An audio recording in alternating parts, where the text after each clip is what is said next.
எல்லோருக்கும் வணக்கம். Aadhira's kitchen YouTube சேனலுக்கு உங்களை அன்போடு வரவேற்கின்றேன். நல்லதே நினைப்போம் நல்லதே நடக்கும்னு சொல்லி இந்த பதிவை நான் ஆரம்பிக்கிறேன்.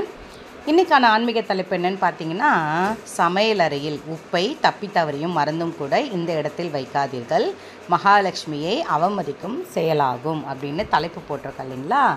அது என்னன்னு பார்க்கலாம். சமையலறை அப்படின்னாலே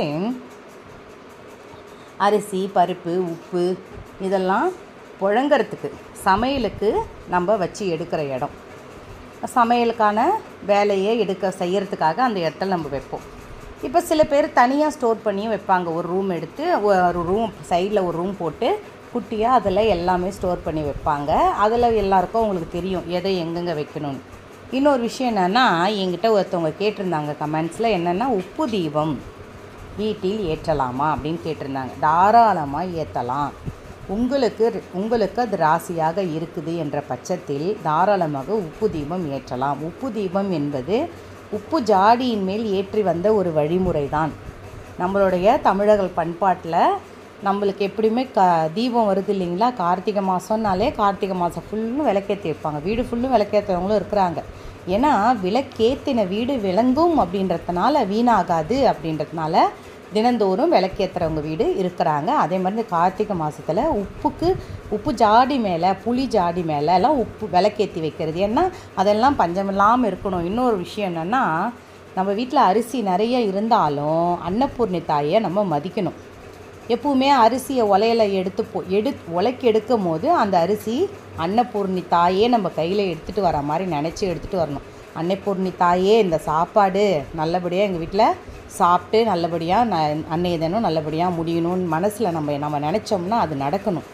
அப்போ தான் அது ரொம்ப நல்லது. இப்போ நான் நிறைய பேர் வீட்டில் சொல்லுவாங்க இல்லைங்களா, அவன் பெரிய கோடீஸ்வரன் ஆனால் அவனால் சாப்பிட முடியாது. இதெல்லாம் அந்த காலத்து படங்களில் பார்த்திங்கன்னா அர்த்தம் திருத்தமாக சொல்லியிருப்பாங்க. எல்லாமே விளக்கமாக சொல்லுவாங்க. இவ்வளோ பணம் இருக்குது, தெய்வமே என்னால் சாப்பிட முடியலையே, எனக்கு அது வந்துருச்சு இது வந்துருச்சேன்னு அப்படின்னு அந்த காலத்து படத்தெல்லாம். இப்போ இருக்கிற படத்தில் சொல்கிறாங்களான்னு எனக்கு தெரியல. ஆனால் அந்த காலம் படம்லாம் பார்த்திங்கன்னா இதெல்லாம் விளக்கமாக சொல்லுவாங்க.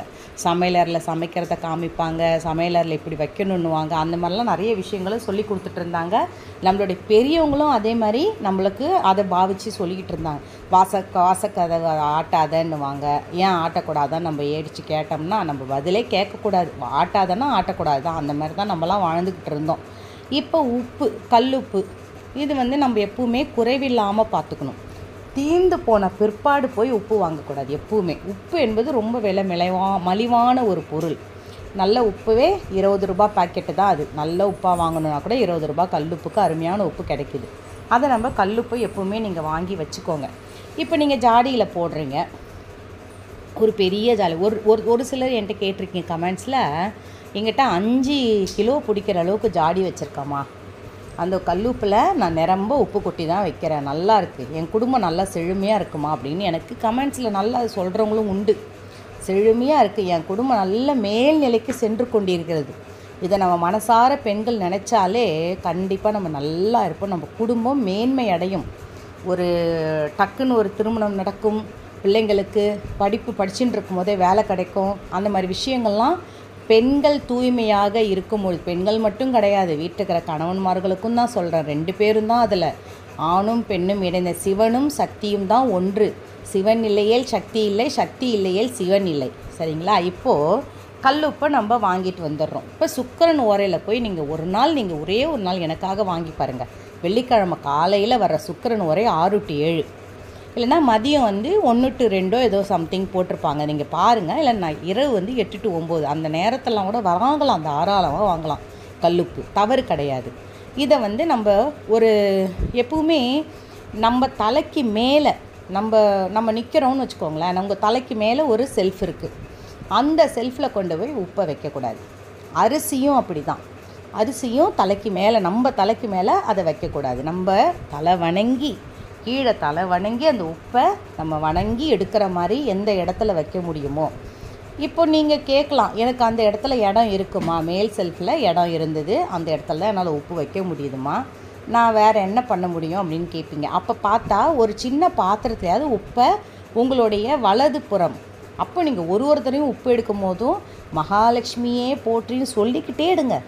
நிறைய பேர் ஒரு தவறான வார்த்தையே பேச மாட்டாங்க. எனக்கு தெரிஞ்சு ஒரு பாட்டி சொல்லுவாங்க, சாதம் அரிசி ஒலை கொதிக்கும். இப்போல்லாம் ஒலை கொதிக்க வச்சு அரிசி போடுறாங்களான்னு தெரியல பிள்ளைங்க, இருந்தாலும் சொல்கிறேன். அப்போல்லாம் நம்மலாம் ஒலை கொதிக்க வச்சு அதில் தான் அரிசி போடுவோம். இப்பயும் அதே மாதிரி தான் செய்கிறோம். சில நேரம் இந்த ஒலை அதிகமாக கொதிச்சுன்னு வச்சுக்கோங்களேன். அப்போ என்ன வார்த்தை சொல்லணும்னா, கல்யாணத்துக்கு போனேன் லேட் ஆகிடுச்சு, கல்யாணத்துக்கு போனேன் வர காலதாமதம் ஆகிடுச்சின்னு சொல்லிக்கிட்டே போய் போடணுமா. அந்த திருமணத்துக்கு போனேன், நான் கல்யாணத்துக்கு போனேன், அந்த வார்த்தையாகப்பட்டது நம்ம பேசிக்கிட்டே இருக்க நம்ம வீட்டில் சுபிக்ஷத்தை உண்டு பண்ணும். இந்த வார்த்தைகள்லாம் என்ன பண்ணும், இந்த மாதிரி வார்த்தைகள்லாம் நம்ம வீட்டில் சுபிக்ஷத்தைனா, திருமணத்துக்கு போனேன் லேட் ஆகிடுச்சு. அதேமாதிரி சாதத்தை வடியலில் விடுறோம், அந்த சாதத்தை உடனே நிமித்திடணும்.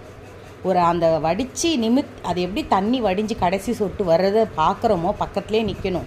வடிஞ்சு முடித்தோடனே சாதத்தை நிமித்தி சாதத்தை தட்டிட்டு உள்ளே சுத்தமாக வழித்து விட்டு தான் அந்த சாதத்தை மூடணும் நம்ம கையால். சாப்பிடும்போது தட்டை எடுக்கும்போது சுற்றி எந்த வீட்டில் சாதம் குட்டிக்கிட்டும் இருக்குதோ அந்த வீட்டில் கொஞ்சம் கொஞ்சமாக நம்ம அந்த அன்னபூர்ணி தாயை நம்ம அவமதிக்கிற மாதிரி ஒரு செயல் வந்துடும். அந்த மாதிரி எப்பொழுதும் எப்பவுமே செய்யாதீங்க. பூஜை அறையில் கூட சரிதான். அதே மாதிரி நான் சொன்னேன் இல்லைங்களா, கல்லுப்பை மேலே வச்சு எடுங்க, நல்லதே நடக்கும். மேலே வைக்காதீங்க, தலைக்கு மேலே வைக்காதீங்க. எப்பவுமே தலை வணங்கி அந்த அரிசி எடுக்கிற போதும் சரி, பருப்பு எடுக்கும் போதும் சரி, பருப்பு கைக்கு எட்ட தூரம் வச்சுக்கலாம், தவறு கிடையாது. ஆனால் அந்த அரிசிக்கும் கல்லுப்புக்கும் அப்படி ஒரு மகிமை கொடுங்க. ரொம்ப ரொம்ப ஆச்சாரமாக அந்த கல்லுப்பு மேலே மஞ்சள் குங்குமம் வைங்க, அந்த ஜாடி மேலே. உங்கள் வீட்டில் ஒரு அம்மி உரல் இருந்ததுன்னா அதுக்கு ஒரு மஞ்சள் போட்டு குங்குமம் போட்டு. நிறைய பேர் அந்த மார்கழி மாதத்தில் என்ன பண்ணுவாங்கன்னா, நாம்பளும் அதெல்லாம் கடைப்பிடிச்சிட்டு இருந்தால், இப்போ நான் இருக்கிற இடம் எப்படின்னா ஒரு தனி வீடு மாதிரி இல்லை, அப்பார்ட்மெண்ட்டு மாதிரி வாழ்ந்துட்டுருக்கோம். அதனால் சொல்கிறேன். கோலம் போடுவாங்க, அம்மி உரலுக்கெலாம் கோலம் போடுவாங்களாம் கிராமங்களில். தாத்தா பாட்டி காலத்தில் அதெல்லாம் நான் கேள்விப்படும் போது ரொம்ப சந்தோஷமாக இருக்குது. அந்த அம்மி உரலுக்கெலாம் கோலம் போடுறது, அது எங்கே உரல் இருக்கோ அந்த இடத்துல ஒரு குட்டி கோலம் சின்னதாக ஒரு ஸ்டாரு போட்டு பாருங்கள். நிஜமாக சொல்கிறேன், நம்ம வீட்டுக்கு மகாலட்சுமி அப்படி உங்களை அழையாக விருந்தாலேயே வந்து உட்காந்துருவாங்க. அந்த மாதிரி விஷயங்கள்லாம் செஞ்சுக்கிட்டு இருக்கும்போது நிறைய பேர் வெளியே தெரியாது, அவங்க உள்ளுக்குள்ளே குடும்பத்தில் கஷ்டம் இருக்கும். ஆனால் வெளியே பார்த்திங்கன்னா பச்சின்னு இருப்பாங்க. அந்த பச்சின்னு இருக்கிற வீடு அந்த மாதிரி செய்கிற, அந்த வாசலில் மஞ்சள் குங்குமம் வைக்கிறது, வாசலில் கோலம் போடுறது, இதெல்லாம் செய்ய அந்த வீடு வாசல்லேருந்து போகும்போதே நல்லா பச்சின்னு இருக்காங்க. பரவாயில்ல, இந்த வீடு நல்லா வசதி வாய்ப்போடு இருக்காங்கன்ற ஒரு பேர் சொல்லவே நம்ம வீடுக்கு பணக்காரத்தன்மை கூடிக்கிட்டே இருக்கும். நல்லா வந்துக்கிட்டே இருப்போம். நம்மளுக்கு நம்ம மேல் நோக்கி சென்று கொண்டு இருப்பதை யாராலும் தடுக்க முடியாது. நீங்கள் இந்த மாதிரி கல்லுப்பை இந்த மாதிரி செஞ்சு பாருங்கள். நான் சொல்கிறேன்னு சுக்கிரன் ஓரையில் வாங்குங்க கல்லுப்பை, அதை பயன்படுத்துங்க. நம்ம நிறைய பேர் அக்ஷய திருதி அன்னைக்கு சொல்லுவாங்க, தங்கம் வாங்க முடியலனாலும் கல்லுப்பாது வாங்கிட்டு போய் வீட்டில் வைக்கணும்னு வாங்க. அந்த காலத்துலேயே இப்போ நான் சொல்கிறது ஒரு 30 வருஷத்துக்காக சொல்கிறேன். 30 வருஷத்துக்கு முன்னாடி தான் அந்த அக்ஷய திருதியெல்லாம் வந்தது.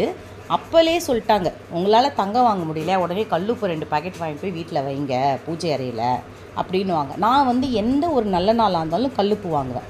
அந்த மாதிரி என் பிள்ளைங்களும் கல்லுப்பு வாங்கி நல்லா மேலும் மேலும் வரணும்னு நான் விரும்பி கேட்டுக்கிட்டு இந்த பதிவை நான் நிறைவு செய்கிறேன். நல்லதே நடக்கும். வாழ்க வளமுடன். இன்னொரு வீடியோவோட உங்களை நான் மீட் பண்ணுறேன்.